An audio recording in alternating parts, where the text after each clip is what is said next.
Hello and welcome to another week of What's for Dinner. My name is Rachel and I'm a busy working mom, wife, and grandma. And this week I have lots of good dinners to share with you. First off, I always start my videos on Sundays, and on this one I am making barbecue pork steak. I lined my cooking sheet with some foil because this always gets messy. And I'm just laying all of the pork steaks out on top of the foil, and then I'm just going to come back with the seasoning. This is the Texas Roadhouse steak seasoning that I made in a different video, which I will link in my description box. And I'm just going to sprinkle that on all of the pork steaks.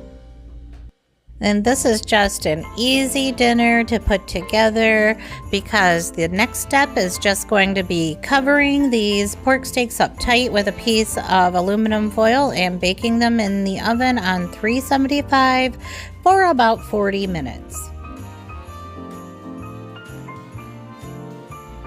When that timer went off, I just took them out of the oven and removed the foil, and then I just put some bottled barbecue sauce on each pork steak and brushed it all over, and then put these pork steaks back in the oven for another 20 minutes uncovered.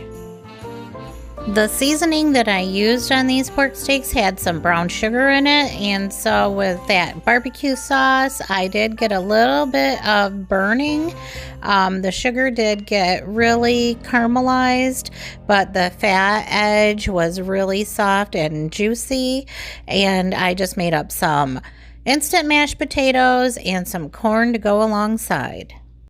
This meal was a hit.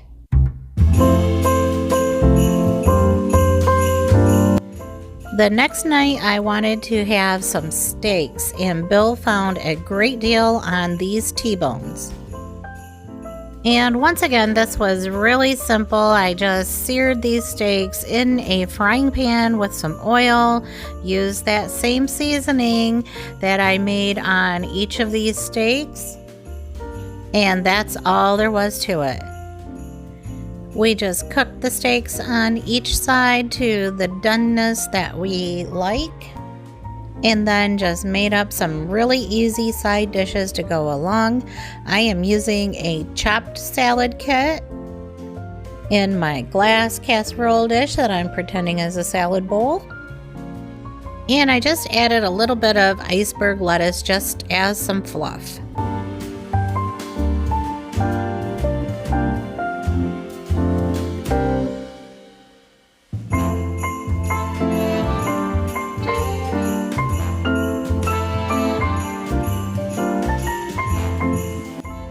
I added the Parmesan cheese that came with the chopped salad mix, and then I added a little bit of shredded cheddar cheese. I also added some real bacon pieces. These did not come with the salad, I just had them on hand. And then I'm using these salad toppings that come in this jar by McCormick, and I decided not to use the little packet of edamame and sesame seeds or sunflower seeds that came with the kit. And I'm also using some Caesar salad dressing that came with a different salad kit and not the one that came with this. So I am just mixing up a lot of stuff all on my own and just doing my own thing, but using ingredients from here and there and everywhere.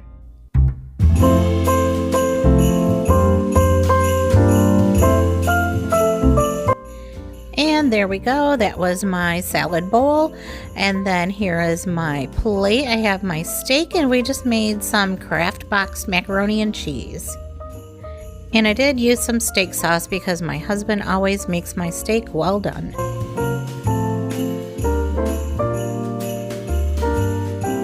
The next day was my son Dawson's 21st birthday, so I decided that he needed to have a birthday cake. And here I am, like totally just pouring butter through the hole in the Bundt pan. But anyway, I am just putting some melted butter and some brown sugar in the bottom of my Bundt pan. We are making a pineapple upside down cake using a store-bought mix. And so here I apologize because I wasn't really totally focused on what was going on with this pineapple, but I just drained it and then cut the pineapple rings in half. And then I just poured some of those maraschino cherries out onto the dish or whatever paper plate too, so that I could get the rings assembled in the bottom of my Bundt pan. So what I did next was just place these pineapple ring halves in a circular arrangement with a cherry in between each slice, and I just kind of played around a little at first to get a few standing up in the ridges so that I could come back and then add the middle slices. So between each slice of pineapple there is a maraschino cherry.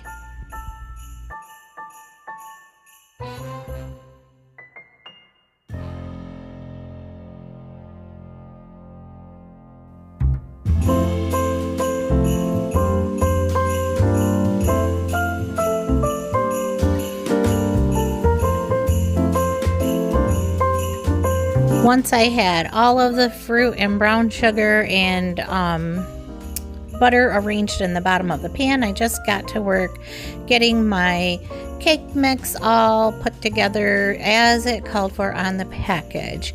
So I did look on Pinterest for a recipe. I looked at a picture and said, oh, I could make that. And then I did not follow the recipe, but I will link it in my description box in case you are the type of person who does follow a recipe. I just used a store-bought cake mix, and then I've made pineapple upside down cakes before, so I knew the gist of how the fruit goes in the bottom. So when I was all done with the cake mix, I just poured it in on top of the pineapple and maraschino cherries.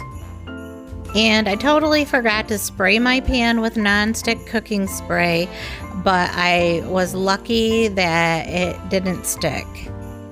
So this must just be a good pan because I've had lots of cake mixes or Bundt pans that the cake mix just stuck in. And here is the cake after it is done baking. It's still very hot, so that was a mistake that I made. And if you know me, you know that I don't bake very often and I have like zero patience. And I feel like because I didn't let the cake cool down at all, that is why I did end up getting a crack. But still, I felt like this cake was beautiful. It was also very delicious. And so I also had to make dinner on this day, so I am making some enchiladas or some smothered burritos. I'm not sure what the difference is. Somebody can tell me if they want, or I will maybe Google it. I don't know. So I'm not a big fan of red enchilada sauce, so I am mixing a little bit of the green enchilada with the red just to give these tortillas something to soak up. I have some taco meat that I cooked up here on the side and a plate of cheese, and that's basically all I'm doing inside my tortillas. And I'm just going to get to work rolling these up and getting them in the pan all snug like a bug in a rug, you know, but not a bug. And I had wanted to pick up some gravy from the Mexican restaurant that we like, and Bill was at work, so he was picking that up on his way home, and we were just going to put that on in the end. And I just rolled each of these burritos up and then just got them started in this pan so that when he got home, they would be all set to go in the oven. And I will speed this part up for you guys because there's nothing more boring than watching me roll up burritos.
decided to pour a little bit more of that enchilada sauce on top of these burritos before adding the gravy.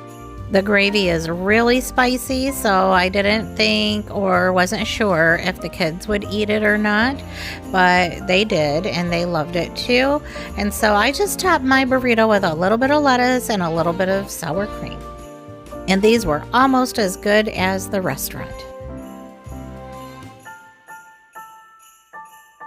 On Wednesday night, nobody felt like cooking, so we just got Subway. And Thursday turned into a fend for yourself night.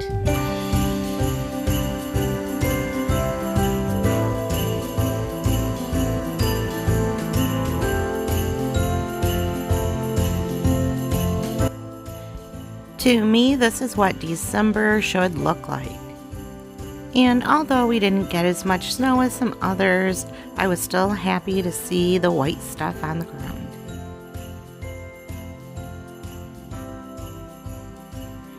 When it's cold and snowy, comfort food takes on a whole other meaning for me. So for a meal that really sticks with you, we decided to make breakfast for dinner, and I'm just browning up some sausage links, and then I'm cooking a pan of diced hash browns. I added some of my house seasoning to that, and I had a very tiny bit of bacon pieces, so basically like some bacon dust and some onion. I did add more. I just had Bill cutting that up for us, and so the potatoes and the onions really gave this like a nice smoky flavor, and that garlic powder and onion powder. And so just to be a little extra, we added a little bit of Velveeta cheese as well. There were those sausages all ready to go, and I really wanted some scrambled eggs to go with this. So right in the same pan that I cooked those sausages in, I'm just beating some eggs with some half and half, and we're just gonna scramble those up. I have to season my eggs, of course, with some of that house seasoning. And this is just a really quick and easy meal for when you have to be out driving around on a snowy day, running errands, and grandkids around. And since we haven't had any opportunities to have breakfast around an actual breakfast time, we really enjoy having breakfast for dinner every now and then. And Bill really enjoys having cheesy scrambled eggs. I prefer not to have cheese in mine, but sometimes we make those compromises. So I just added a few cubes of that Velveeta cheese to our scrambled eggs as well.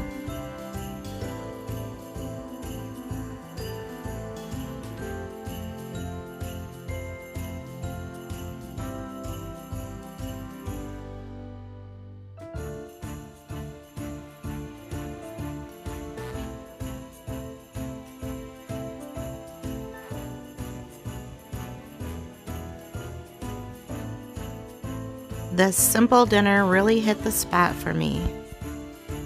I used a smaller plate so that I could crowd everything in there together, all nice and cozy.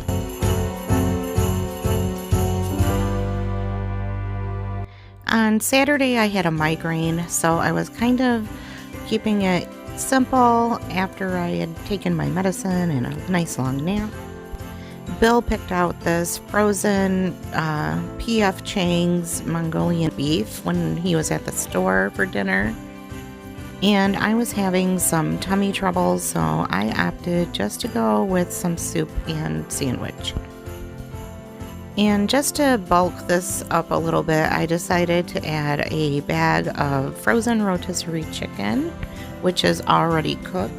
So this was a really easy meal. I mean, I had a headache, so it couldn't get any easier for me than just heating this up. I did add a little bit of fresh onion to it.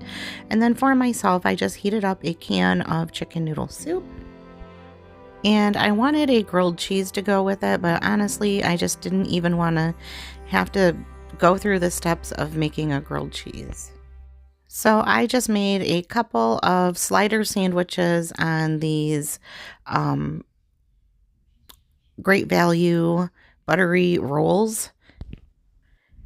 I just put a couple slices of um, Black Forest ham and a couple slices of cheese, and then some Taco Bell Baja sauce on there, and then just pop them in my air fryer just to get them toasty. We spent the evening on the couch watching a movie. We were kind of in recovery mode from having the grandkids the night before. I had really packed a lot into the last couple of days with grandkids and work and Zoom meetings and cooking dinner. So every now and then your body will just stop you in your tracks. And that was what happened with me, I suppose. And Bill must have been on the same page because he was right there next to me watching movies and enjoying our simple dinner and just some quiet time together.